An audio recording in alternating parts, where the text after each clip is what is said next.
Bonjour.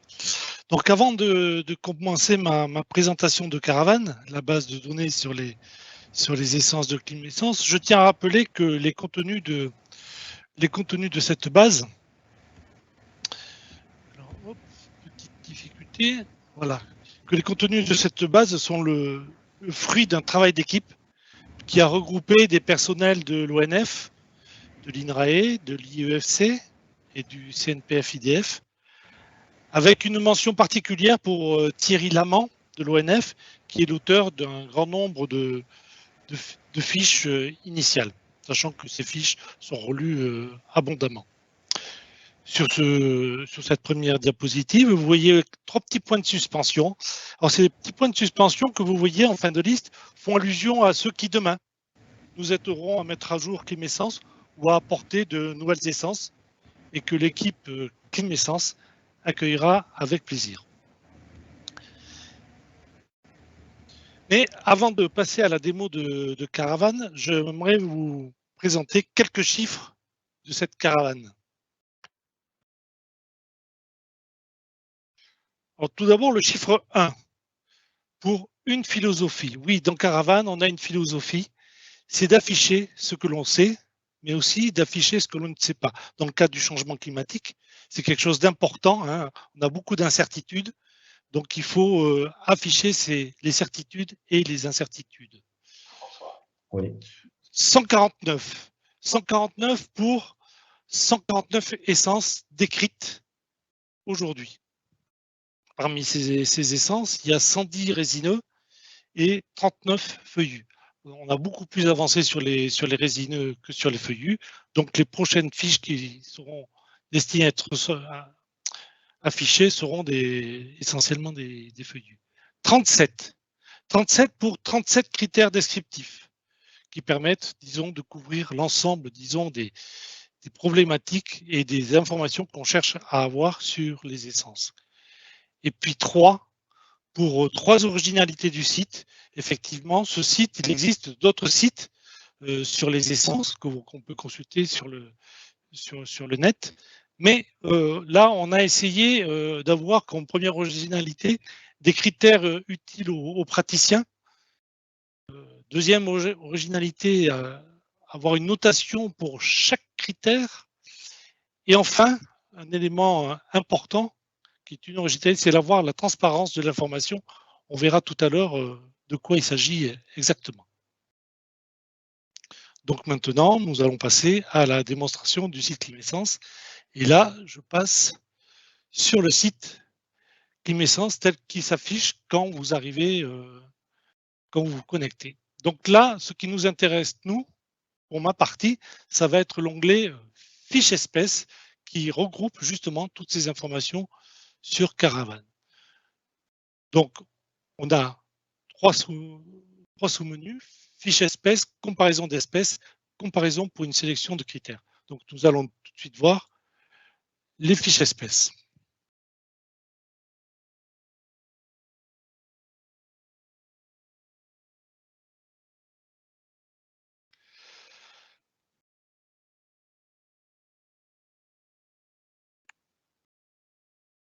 Allez. Voilà.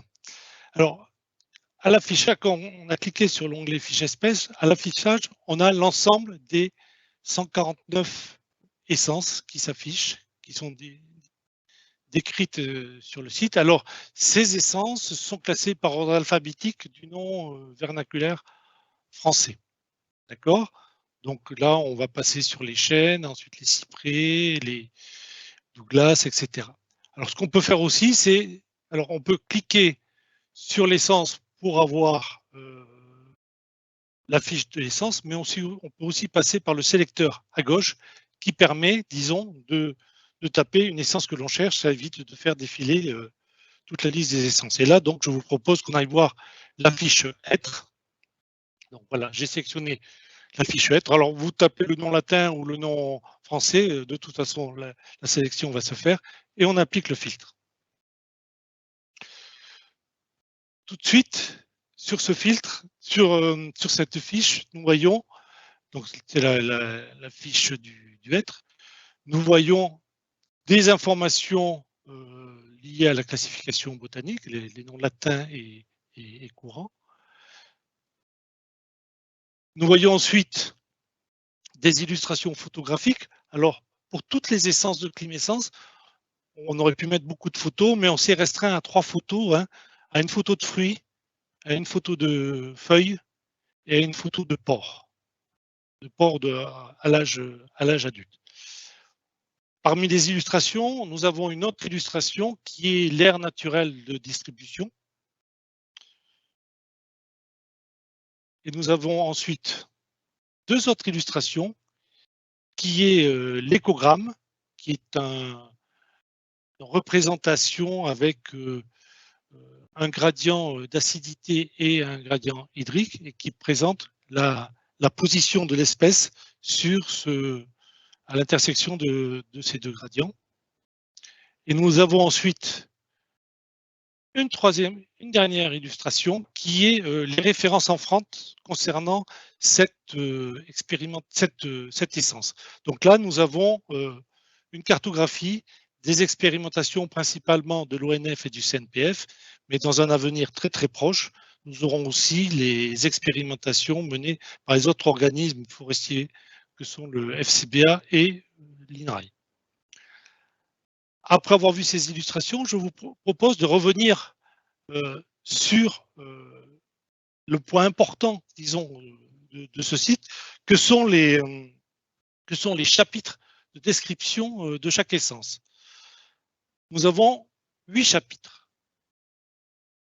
Nous allons les passer en revue. Nous avons le chapitre facteurs limitants climatiques qui nous intéresse fortement dans le cadre du changement climatique, facteurs limitants édaphiques qui nous intéresse pour savoir sur quel type de sol mettre en place ces essences, une connaissance de la diversité génétique, des informations sur la croissance et la production de bois, mais aussi sur les autres services écosystémiques, les aspects mis en œuvre sylvicole, et enfin, les 2 points pour finir, que sont la vulnérabilité au risque biotique et la vulnérabilité au risque abiotique.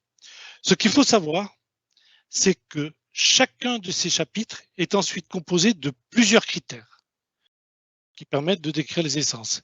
Au total, pour ces 8 chapitres, nous avons 37 critères. Et je vous propose d'aller tout de suite dans un de ces chapitres, voir un petit peu comment se présentent ces critères. Donc là, j'ai pris le critère facteur limitant climatique, qui est un chapitre qui nous intéresse particulièrement en ce moment. Donc là, ce chapitre contient 7 critères: résistance juvénile aux fortes sécheresses, résistance adulte aux fortes sécheresses, adaptation au climat déficitaire en eau, résistance aux fortes chaleurs, résistance au grand froid et résistance au gel précoce et au gel tardif. Donc, vous voyez que pour chacun de ces critères, la présentation est un petit peu similaire. Donc, si on reprend par exemple le critère résistance adulte aux fortes sécheresses, on voit tout de suite qu'on a un premier petit texte synthétique de présentation. On est dans l'esprit fiche, c'est-à-dire qu'on est avec du texte synthétique, avec du texte court, pas de longs pavés de texte, mais des textes courts. Et là, ensuite, nous avons un système de notation avec tout un tas d'informations. Alors, un système de notation, pour chaque critère, nous avons appliqué un système de notation qui va de A à D, avec une 5e note qui est la note I pour inconnu, quand on n'a pas l'information. Et en général, la note A est la bonne note et la note D est la mauvaise note. Alors, en général, c'est des ordres de grandeur. Bon, là, ici, en résistance adulte à la forte sécheresse, dans notre A, c'est soit excellent, B, c'est bonne, C, c'est moyenne, et D, c'est médiocre. Et si vous passez la souris sur la note, vous voyez la note médiocre qui s'affiche. Alors, cette note est attribuée à partir d'un certain nombre d'éléments et qui sont des données de terrain, des dires d'experts, mais aussi de la bibliographie.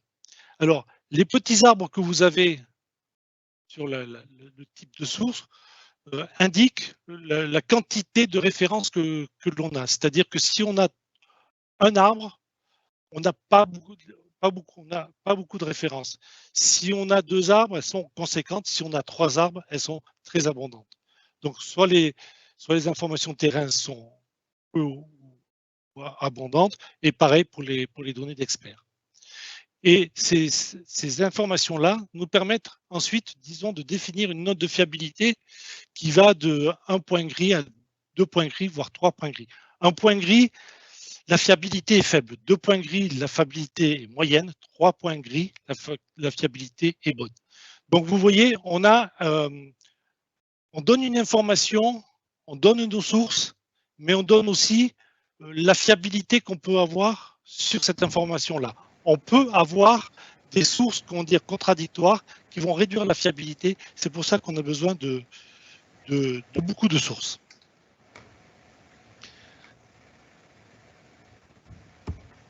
Alors, ce qu'il faut savoir ensuite, suite à cette description des critères, c'est qu'on peut avoir, tout à la fin, on a un petit paragraphe recommandation qui indique un résumé un petit peu concernant l'essence, là en l'occurrence, essence emblématique de la forêt française, mais mise en difficulté par les évolutions climatiques, etc., etc. Et vous avez la bibliographie qui est présentée ici, quelque chose de relativement classique. Ce que vous pouvez faire ensuite, ici, c'est exporter la fiche au format PDF. Donc là, on retrouve la fiche. Donc c'est une présentation simpliste des fiches. Dans la version 2 de Climessence sur laquelle on commence à travailler, cette fiche sera optimisée. Je vous propose maintenant d'aller voir la comparaison d'espèces pour tous les critères. Donc là, on va directement dans le sélecteur et on va sélectionner les espèces qu'on souhaite comparer. Donc là, bon, le hêtre, on l'a déjà vu. Donc ce que je vous propose, c'est d'aller faire une sélection de chaînes. Donc on va prendre, alors on a droit jusqu'à 5 essences. On applique le filtre et là s'affiche la comparaison d'espèces. On retrouve nos 5 chaînes, chaîne chevelue, chaîne verte, chaîne sessique, chaîne pédonculée et chaîne pubescente. Et on retrouve ensuite ici les différents chapitres avec les différents critères. Donc là, si je clique là, je masque les critères climatiques, je passe uniquement sur les facteurs limitants et DAFIC. Si je clique là, on va passer à la diversité génétique, etc., etc. Et ce qu'on retrouve, c'est à chaque fois les notes, vous voyez, B moyenne, A forte, etc. Et le niveau, disons, de fiabilité avec 1 point gris, 2 points gris, 3 points gris. Donc ça, ce système-là permet assez facilement, avec des codes couleurs et des notes de fiabilité, de savoir exactement où est-ce qu'on en est pour chacune des essences, les comparer, mais à un moment, on peut dire oui, mais là, la note est une fiabilité un peu douteuse, alors que là, on a une meilleure fiabilité. Voilà. Donc, ça permet de raisonner son choix d'essence et à partir de ce que l'on sait et de ce que l'on ne sait pas. Alors, juste un petit zoom pour vous montrer ici que l'on a une donnée inconnue. Là, en l'occurrence, concernant le chêne chevelu et son effet sur la qualité de l'eau, on n'a pas trouvé d'informations. Donc là, on dit ce qu'on ne sait pas. On est dans la philosophie du cycle émergence. On a mis inconnu.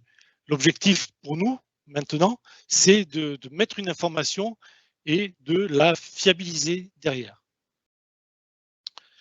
Je vous propose maintenant d'aller voir le dernier point, le dernier sous-menu, qui est la comparaison pour une sélection de critères.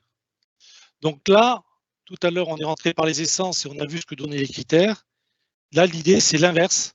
On rentre par les critères et on va voir les essences qui vont être sélectionnées.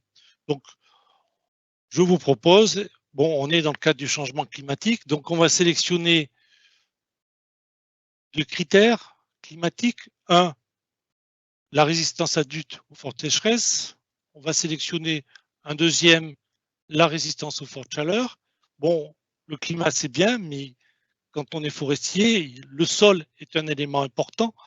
Donc, on va aller sélectionner un critère sol. Et par exemple, on va prendre le critère tolérance au calcaire. Donc là, on essaie de trouver des essences qui vont avoir un bon comportement face au stress, face aux fortes sécheresses, face aux fortes chaleurs, mais qui est tolérant au calcaire. Ça pourrait être une situation que l'on rencontre, par exemple, dans la région Grand Est. Bon, comme on veut des essences qui fonctionnent bien, on va sélectionner, on va retenir uniquement les bonnes notes, c'est-à-dire les notes A et B pour chacun de ces trois critères. Et comme on souhaite aussi des essences sur lesquelles on a l'information, on va décocher tous les inconnus. On ne veut pas d'inconnus dans notre sélection. Et on applique le filtre. Et donc là, on retrouve nos trois critères, la résistance adulte aux fortes sécheresses, la résistance aux fortes chaleurs, la tolérance au calcaire, et on retrouve ensuite la liste des essences qui correspondent à ces critères. Donc là, on a effectivement des essences avec du A, du B, voilà, et on peut retrouver un certain nombre d'essences. Bon, l'objectif n'est pas de discuter la sélection des essences, puisque j'ai que très peu de temps, mais uniquement mon objectif est de vous présenter cette fonctionnalité. Voilà. Donc, nous avons vu les trois parties du menu fiche espèce. Et donc, maintenant, la démo est terminée. On va terminer par... Alors, voilà, on va y arriver. Voilà. Alors, comme l'a dit François tout à l'heure, hein, aujourd'hui, on a un clim-essence qui est constitué de 149 essences, etc. Mais c'est un travail qui ne fait que commencer, qui pour nous ne fait que commencer et qui va se poursuivre dans le temps. Donc, clim-essence est à suivre parce que on va avoir des mises à jour régulières, parce que ces mises à jour régulières vont concerner certaines notes. On peut encore, sur certaines essences, sur certains critères, on a encore des discussions sur des notations. On argumente, on discute et on voit si une note D peut passer en C, si des notes B peuvent passer en A, si des notes A peuvent passer en B. Il y a encore des discussions pour les cas de figure où on est sur un niveau de fiabilité faible à moyenne. Quand on a une bonne fiabilité, la discussion en général est close. Donc là, on a un certain nombre de critères sur un grand nombre d'essences où il y a encore, disons, du travail à faire. Et aussi, c'est très important, c'est tous les critères notés inconnus. Donc là, il faut aller chercher l'information, aller chercher dans la biblio, de façon à ce qui est l'objectif à terme, c'est d'avoir des notes avec une fiabilité maximum et pas d'inconnus. C'est ça l'objectif. Mais le chemin est encore long et c'est pour ça que on va consulter encore des experts, on va faire de la biblio, on va aussi analyser tous les essais qu'on a sur le terrain. On a encore beaucoup d'essais qu'on n'a pas encore analysés et qui nous vont nous permettre d'analyser l'information sur ces contenus. Et on a aussi besoin des retours des utilisateurs du site qui ont leur expérience, qu'ils soient forestiers ou non, qui peuvent apporter des informations et qui peuvent apporter leur pierre à l'édifice. François en a parlé tout à l'heure, c'est la petite enveloppe contact. On est preneur de toutes les expériences de façon à ce que les contenus de cette base de données soient les plus complètes, les plus fiables possibles. Et puis bon, 149 essences, c'est bien, mais ce n'est qu'un début. On a un objectif de 240 essences. Ce qui nous manque, si vous avez eu l'occasion de regarder, c'est qu'on a beaucoup de résineux et pas beaucoup de feuillus. On a beaucoup de retard sur les feuillus. Et là, normalement, toutes les essences à venir seront principalement des essences feuillues. On a encore un certain nombre de chaînes à faire rentrer. On a encore des érables, on a encore, voilà, on a pas mal d'essence à faire rentrer dans cette base de données. Et à présent, je vous remercie de votre attention et je vous souhaite une bonne navigation.